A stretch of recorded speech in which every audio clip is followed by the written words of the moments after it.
I used to look at resumes and assess candidates day in and day out. I saw a lot of missteps.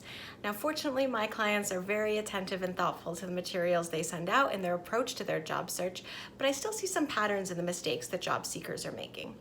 My name's Jen Walker-Wall. I'm the founder of Work Wonders Careers, and we help people land new jobs and thrive at work. And today, I want to share some common mistakes that I see job seekers make and some easy steps to turn it around so that you don't make these mistakes yourself. Mistake number one, assuming you're unqualified and passing on way too many jobs. Now, I'll be the first to tell you, you're not qualified for every job out there. There's a lot you won't be a good fit for, and that's okay.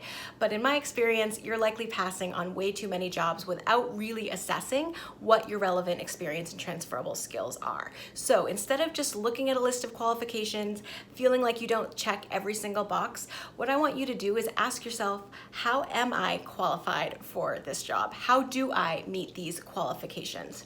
Now, you may have a little bit of experience, you may have a lot of relevant experience.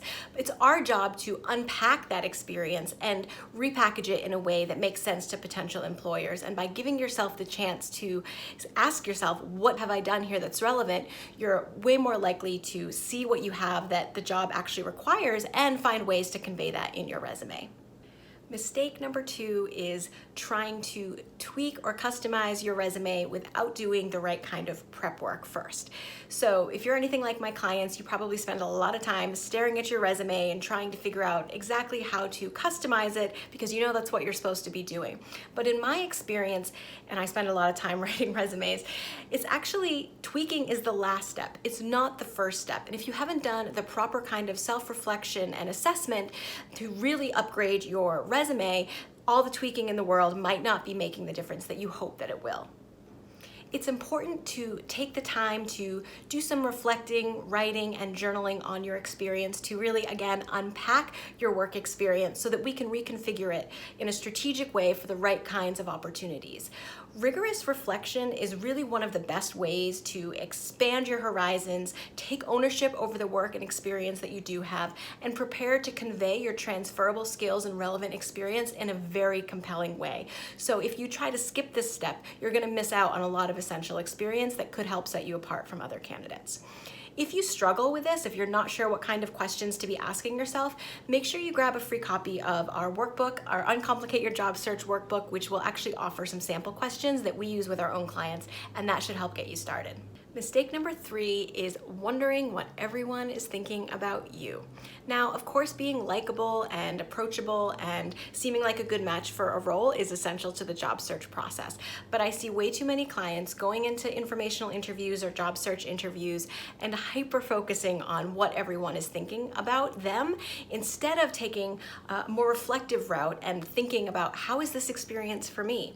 I like to ask clients, are you more excited about the opportunity now than you were before?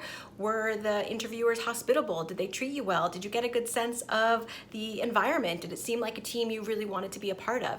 It's amazing how many people worry about saying the right thing, impressing people, and being liked when they should be using that as an opportunity to learn if the role is a right fit for them. Another mistake that job seekers make is addressing their materials to the wrong person and or the wrong institution. So I remember back when I was in college being told that the best thing to do to get extra credit and to look like a really hard worker and a determined researcher was to figure out exactly who the hiring manager was for your position and make sure that the letter was addressed to them. Now, LinkedIn makes it a lot easier these days to make that happen, so if you're able to do that and you think you stand a pretty good chance of being accurate, I think that's a fine thing to do. What you definitely don't want to do is address your materials to the wrong institution, so make sure that you're keeping track of your materials, and I always like to keep the name of the institution and the position I'm applying for in bold in all of my templates so that I can make sure that I'm customizing it and changing it in every single letter. And you also want to avoid things that assume people's gender, like dear sir or dear madam.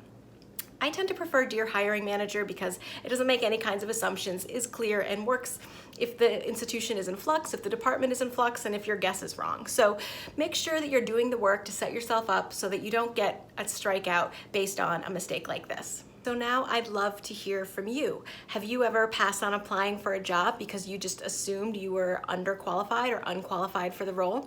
Have you ever left an interview way more focused on whether people liked you and were impressed by you rather than thinking, is this going to be a good fit for my next step? If so, I'd love to hear from you. Feel free to comment in the comments below or send me a direct message. Thanks for watching.